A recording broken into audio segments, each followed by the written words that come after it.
may nuyu aussi le premier magistrat de la ville honorable député Demba Diop Sy ñu ngi koy nuyu di ko ziar di ko ñaanal aussi li nga xam ni moom la yàlla teg ci loxoom muy dëkk bi yàlla na koy yàlla may mu eggale yéeneem te ñëpp fekk ko di nuyu ki ko fi présenté di sunu nijaay di Njawar Gaye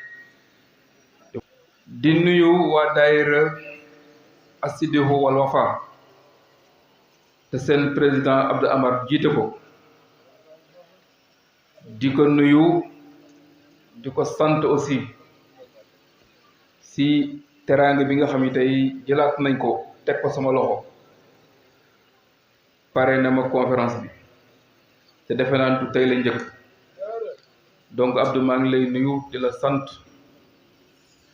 la sant aussi relation bi nga xam ne yàlla def na ko sama diggante ak yow ba élection yi ñuy génn am nga taxawaay bu am solo boo taxawee sama wet donc maa ngi la si sant di la gërëm di sant aussi jigéeni daayira bi yëpp su ma tuddee Maguette Sow mën na yóbbaale ñëpp géew di nuyu les Nabiens su ma nuyee Abdou Aziz Mbaye mu yóbbaale ma ñëpp géew nuyu suñu frère Cheikh Tidiane Mbaye nuyu ñoom Moustapha ñoom ñëpp ñi nga xam ñuy tagg yonent bi sallallahu alayhi wa sallam ni ko Pa Moussa waxee rek noonu la demee